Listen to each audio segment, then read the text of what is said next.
Hello, good morning, good morning, good morning. Hey, this is Rosa.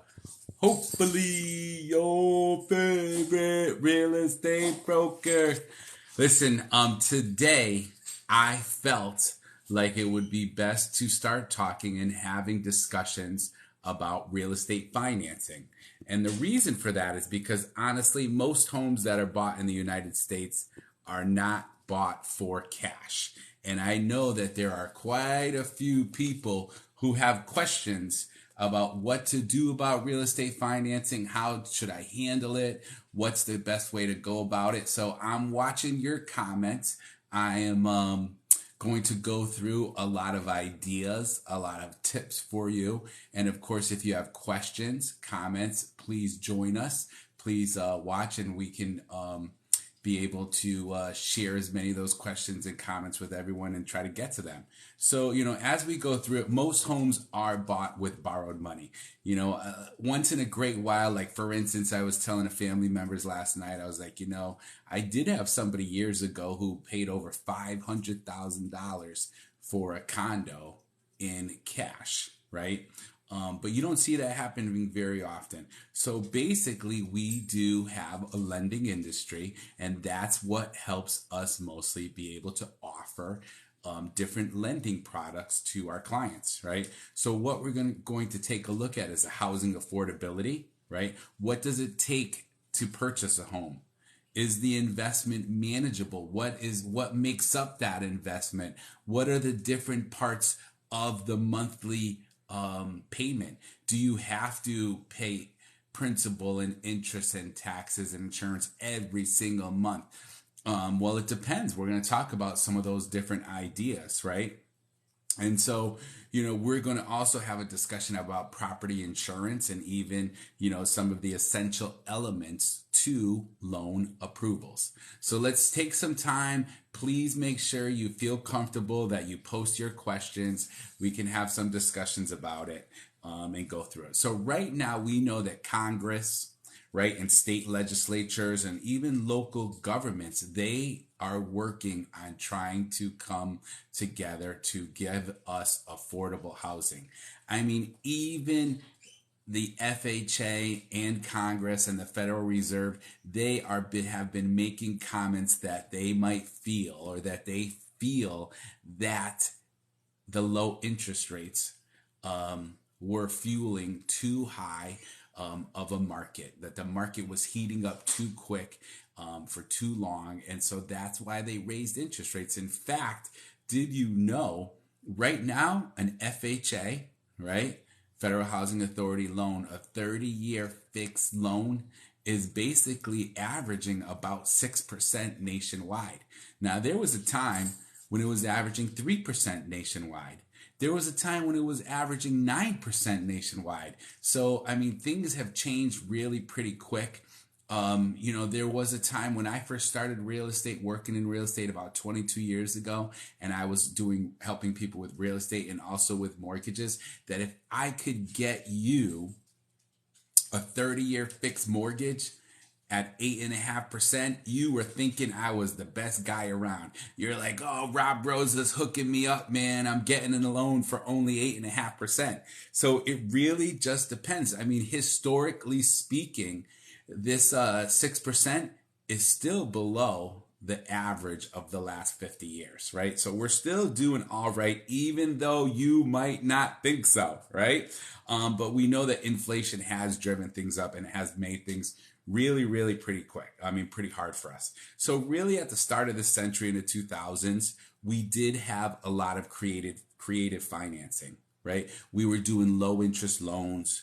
We were doing interest only. We had flexible lending standards.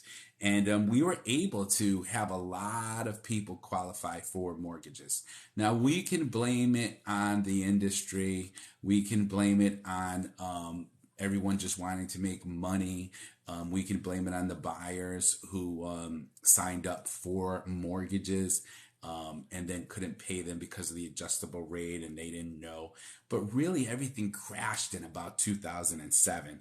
So since then, there has been many, many more laws that have been put in place, and we're going to talk about some of those things in order to help people. And please, I am watching your comments, so I'm encouraging you to invite your friends if they're looking to buy a home or sell a home. I'm encouraging you to write your questions down so that I can go through them and actually answer them for you. And of course, I always love likes, right? So if you can give me some likes, that's awesome too. Why not? Let's take TikTok Live to the next level. I'm pretty new at this, but just trying to share the knowledge as much as I can, right? Now, right now, as of 2016, and those are the numbers that I have. I mean, we can always look them up, but the home ownership rate was 63.4%. And would you believe it's probably about the same right now? Okay. Now, there's also a statement I am going to make that not everyone will agree with, right? And some of you might take it the wrong way. But I'm going to be straightforward. Not everyone should own a home. Oh, what do you mean, Rob? Why are you saying that? Not everyone should own a home. What do you mean by that? Who should own a home and who shouldn't? Well, if you're going to move in the next couple of years, it's probably not a good idea for you to buy a home. If you're renting right now or living with a family member, you might want to wait, right? Because to buy a home today and sell it in 2 years from now, well, you won't be able to, from a financial standpoint, you won't be able to make up for those closing costs, right? There's going to be a substantial amount of commitment, responsibility for that. So financially speaking, you probably will lose money. Now, at the same time, well, not everyone should own a home. Do you have the ability, whether it's financially or physically, to take care of a home? Because I can tell you that homes need maintenance. Homes need to be taken care of. Gutters need to be cleaned out. Lawns need to be mowed. Siding needs to be power washed. Leaks need to be fixed. Plugs, outlets need to be replaced. There's always things to do, even in the nicest, newest homes. So if you are that person that you are totally not able to do anything, right, and you don't have the money to pay people to do things, then maybe you are not a great candidate for home ownership. Maybe it is a good idea, for you to be a renter, right? So, as you're deciding whether to go from being a renter to a homeowner, there are a lot of factors that you should think about, right? And so, you might want to think about, well, how long am I going to live in this area? Does it make sense for me to stay, or does it make sense for me to go? What's my financial situation? Is housing affordable in this area? I mean, right now, here I am in central Connecticut, and it's probably about average, give or take, in the country. They say it's more, but I know that there are some metro areas that housing is a lot more. So, my particular house might be worth $300,000 more in a metro area. What are the tax consequences? Is it going to help you? A lot of times it does, but maybe for some particular reason, it won't help you. And what's going to happen to home prices in the future? So to me, that's huge. We can make up a bunch of different ideas. We can say, oh, here's what's going to happen. No, here's what's going to happen. But do we really know? Not really.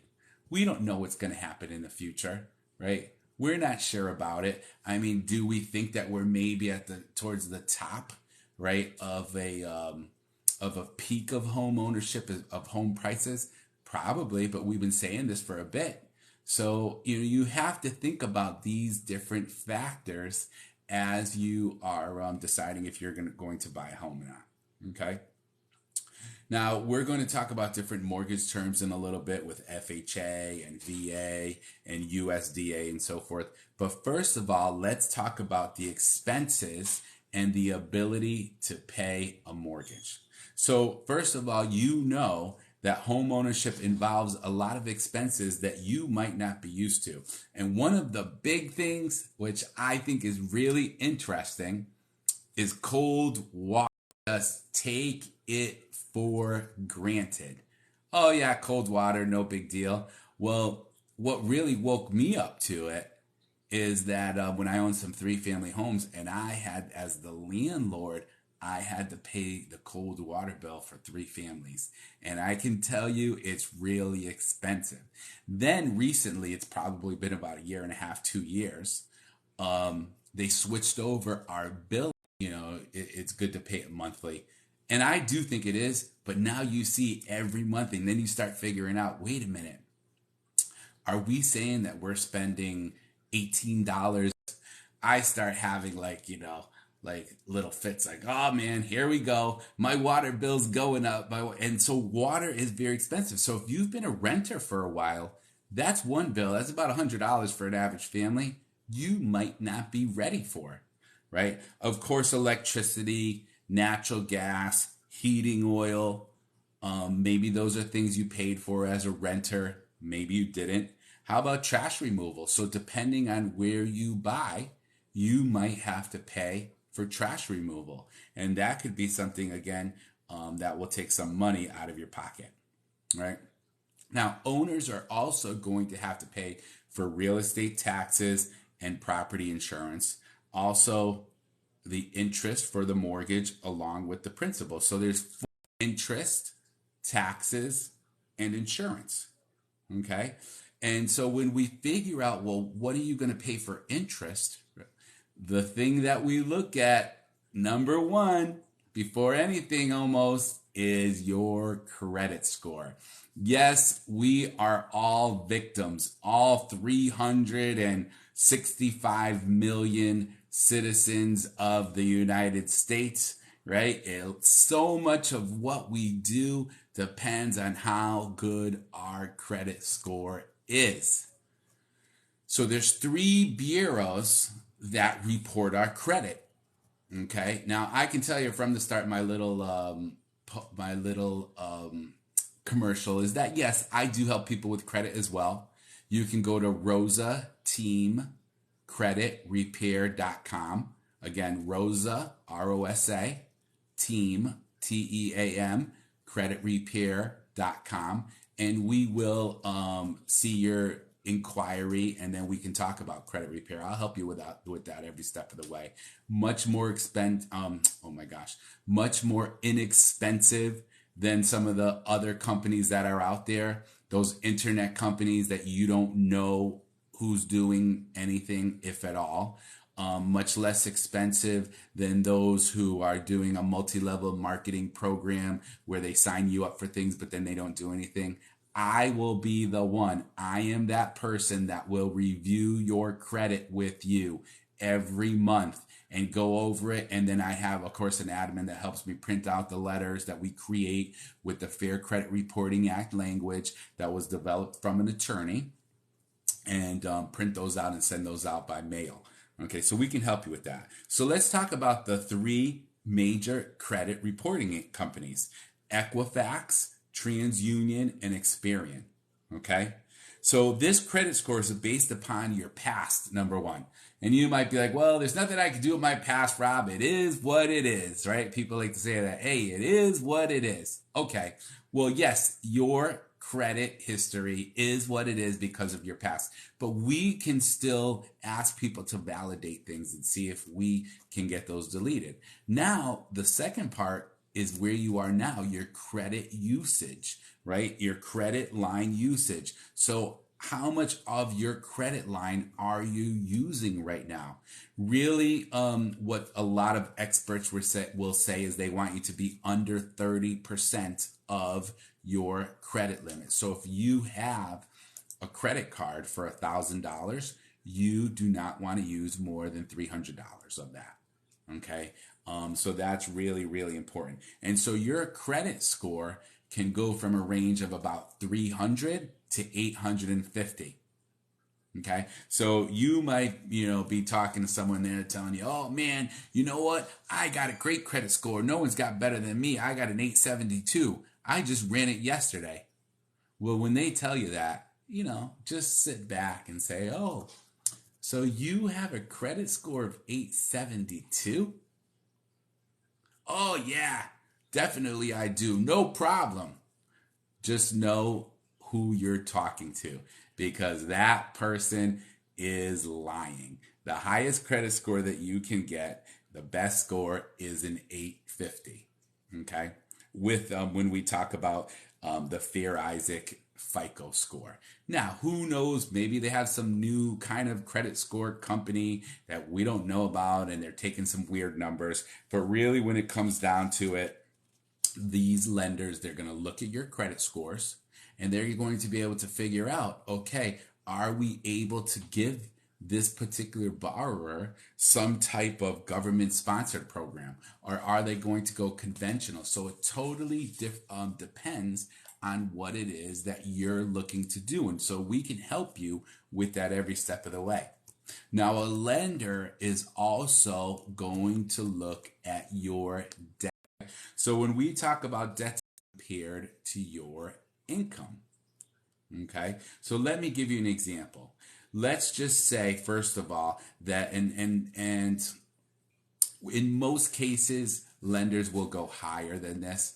But what the general rules that we like to use is that we don't want your housing payment, meaning your PITI, to be more than 28% of your monthly income. And that monthly income is pre-tax. So let's say, for instance, you work hourly, right? And so we're talking about, okay, you get paid $20 an hour, you work 40 hours, that would be $800 times, let's say, four weeks. So you're talking $3,200 for that month.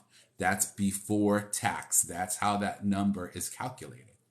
Okay. And so we, as a lender, would not want your monthly payment plan for PITI to be, they're willing to be riskier with your loan program. And that's okay as long as you feel comfortable with that. At the same time, we have a second ratio where we talk about your monthly debts. So when we talk about monthly debts, we're talking about things that will be on your credit report, except for one thing, which we're gonna come back to. We're talking about things like maybe a car payment, right? We're talking about things like maybe a student loan, maybe credit card bills, maybe it's a different mortgage, or maybe it might be the solar that's on the house that you are going to buy. So, well, what does that mean, Rob? You just took it to a different level. Yes, if you decide to buy a house with solar and they are in some sort of lease or agreement in order to purchase it, and let's just pretend it's $200 a month. Well, that $200 a month is buying a home, but then the home has solar and then they're not approved with the solar numbers included. So it can get really crazy. Now, if you're getting helpful, useful information from me here today, please give me a few likes. I definitely appreciate it. And at the same time, please feel free to ask me in the comments any questions that all the debts and so forth. We're saying that most lenders, they're going to get the best terms for you. They're going to say that they don't want the housing payment, the PITI, plus those debts to be more than 36% of the gross monthly income, right? So, things like, for instance, you might be like, well, Rob, what about my medical insurance, right? What about my utilities, like my electric bill? What about my life insurance? How are those things going to get paid? How will those be included, right? Well, I can tell you that that's considered to be part of your 64%, right? Say, and they don't want 36% to be, that's going to be for your housing payment and for your debts that are committed to right now. You still will have that 64% to live the rest of your life with that month, for food and electricity and for those basic expenses that you have. Okay, so you can see that if you have a higher credit score, you're usually going to get a much higher interest rate, a much better fee, less of a risk to the lender. So you should be able to get a lower credit score. Maybe you're able to pay lower closing costs, which we're going to talk about those in a little bit. Okay. Lastly, the lender is going to consider your LTV, loan to value. Okay, so what's my loan to value, Rob? What is that? To the purchase price. So if the house is $250,000 and you're going to put down $25,000, right? You're putting down 10%. Okay, so what's the loan to value? 90%. Now, let's say you're like, well, Rob, what about all those first-time home buyer programs, right? Everybody likes to talk about those. Well, we have no money down programs. But remember, your loan to value, a mortgage insurance premium, because you're putting down less than 20%? Yes. Will your scores be still in play? Are they still important? Yes. Right. In fact, we might have very much tighter criteria depending on the program. And it really depends a lot about, what the government is even allowing us to do, or what certain parties like FHA or Fannie Mae, Freddie Mac, Ginnie Mae, depending on what kind of loan you're getting, will allow us to use for criteria. And so this is everything that we would have a discussion with you with your lender. Right. So let's just say, for instance, you're here in Connecticut and you're thinking about maybe move to Florida, but we're not. Just wait a little bit because of the the hurricane. We got to let that thing go through. But and God bless those people in Florida. I hope everything's okay. I know, we have friends down in Florida. We have property down in Florida. So we're looking to hopefully make sure everything goes okay as well. But I know they're going through tough times. But let's say, for instance, you wanted to get a first-time home buyer program, right? And you are putting 3.5% value work. So your lender, you don't have to worry about every single thing that I'm talking about it and know about it and be an expert on it, because I'm just giving you exposure to it. But let's say, again, me as your real estate broker, and then the lender that we work with, between the three of us and also your attorney, between the four of us, we are going to be able to help you get to that next step. And you won't have to worry about making sure that you know every little thing about it. Okay. So that's important for you to know. Now, when usually the lender to give those funds, they want to make sure that you're going to repay this debt, right? This is a debt to you with interest. Okay, so the first document is called the Promissory Note. And this Promissory Note is called the note or the financing instrument. And it's a borrower's personal. You still have to pay this debt. You will still be on the hook for it. Well, how about if I buy this house with my girlfriend and then we break up? Can I get off of the mortgage? I highly doubt it. In fact, the only way you'll probably be able to get off the mortgage is if you sell the property and pay off the mortgage, or your girlfriend was to refinance the property just in her name. Very rarely, and this happens quite often, where people make plans, right? Or they make decisions and they don't necessarily think 100% about how it's going to affect them in the future. One of the big things is that when you give a lender your info, your promise to repay, they are not going to let you off the hook really, really easy. So just be prepared that it's something that you will be responsible for. And if you decide not to pay it because you break the value of the house goes down, you are still going to be on the hook for it. Okay, so please remember that. Now, the second document is called the note or a negotiable instrument, or it is a negotiable instrument. And basically what it is a document to keep your loan for 30 really isn't a big deal. I mean, it might get you a little bit aggravated because you're like, oh my gosh, hey, thank you so much for that like, I appreciate it. Right? It might get you a little bit aggravated because you're like, oh man, now I got to send it to someone else, right? I got to send my monthly payment. Oh, that's terrible. But your interest rate is not going to change. Your terms are not going to change. Your principal and interest, if it's a 30-year locked, no matter if they sell it 17 times, is still going to be there with that same amount. Okay, so you don't have to worry about it. So what is the story with interest? How does that work? Well, of course, it depends on your credit score. Is there a maximum amount that they can charge you? In Connecticut, no. What do you mean, Rob? So there is a term called usury. Usury, right? And that is charging in excess of the maximum rate allowed by law. Okay, so in Connecticut, I'm sure there are laws for maybe how much they can charge you for a credit card maximum interest rate, or for your car loan, or your camper, your motorcycle, right? But there is no maximum amount for your residential mortgage.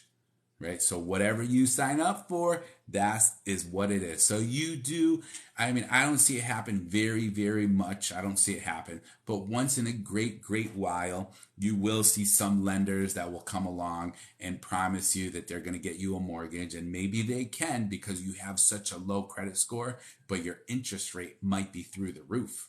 You know, I had somebody, they were going to buy a house the other day. Their interest rate was going to be 13%.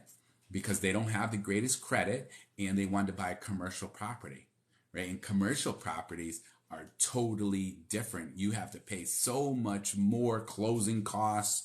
You have to pay so much more money for the interest rates and for doing your inspections and everything. So, of course, I help a lot of people with commercial as well. But if you have any questions on that, we can talk about it. All right. Now, one of the interesting things about interest as well is how it's paid in arrears versus in questions. If you have any, let me know. Hopefully you kind of can follow with me. Okay. So when you have a closing, like let's say for instance, today is what? So today's September 27th. I think so. Or is it the 28th? Right. So anyways, here, let me look at my little smartwatch here. So it's September 28th. So let's say you had a closing today. You were buying a home today. Okay. So the way the lender is going to charging you as part of your closing costs, interest on the next technically 3 days, the 28th, the 29th, and the 30th. So you'd have to pay 3 days of interest on that money. You'd also have to be paying insurance and so forth on the time for the remaining amount and so forth. Okay. Well, you paid in advance, right? You paid that interest in advance till the end of the period. Okay. So at the closing, you pay interest charges in advance. Okay. You paid 3 days, 28th, 29th, and 30th. Now your next or your no, for the vast majority of buyers and different loan programs, your next payment would be in November. What do you mean, Rob? Why would it be November? Because monthly interest payments are paid in arrears. So when you first buy a house, you're paying your principal and interest as far as what's due for that month in advance. But then afterwards, it's in arrears. So when you make your first mortgage payment in November, you're technically paying for the month of October.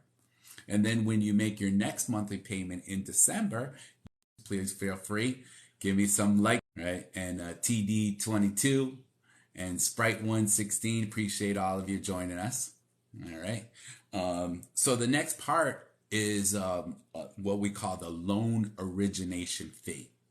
Okay, so the loan origination fee is basically a fee that's charged by the lender to cover the expenses involved in generating the loan. Now I can tell you, you're going to have some people that'll say, "Oh, I don't pay loan origination fees, or I don't pay any closing costs. They do it for me for free." He have this loan originator working for free, and the loan processor working for free, and the underwriter working for free, and all that kind of good stuff. No, they're going to find a way to somehow charge you fees in maybe it's a little bit higher interest rate, right? And that's usually what hard enough. Hey, trust the system. Thank you for joining us. Appreciate you. Just be smart enough to know that you're not going to get it for free. They're going to have to charge you something, point or a point. Now, a point is 1% of the amount being borrowed, right? So it's not 1% of the purchase price. It's 1% of the mortgage. So again, if you are buying a $250,000 home and you are putting down 10% down payment, so that's $25,000. Well, minus 25 equals the 225,000. So 1 point of that, or 1%, would be an example, $2,250. And so that might be your closing costs. And that's usually, whether it's 1 point or 2 points, you will be able to see that on your loan documents. And that's where you're going to be able to follow up if you need to. Okay. Now, the last point I want to go over today, because I gave you a lot of information about different parts of a payment, is the prepayment penalty.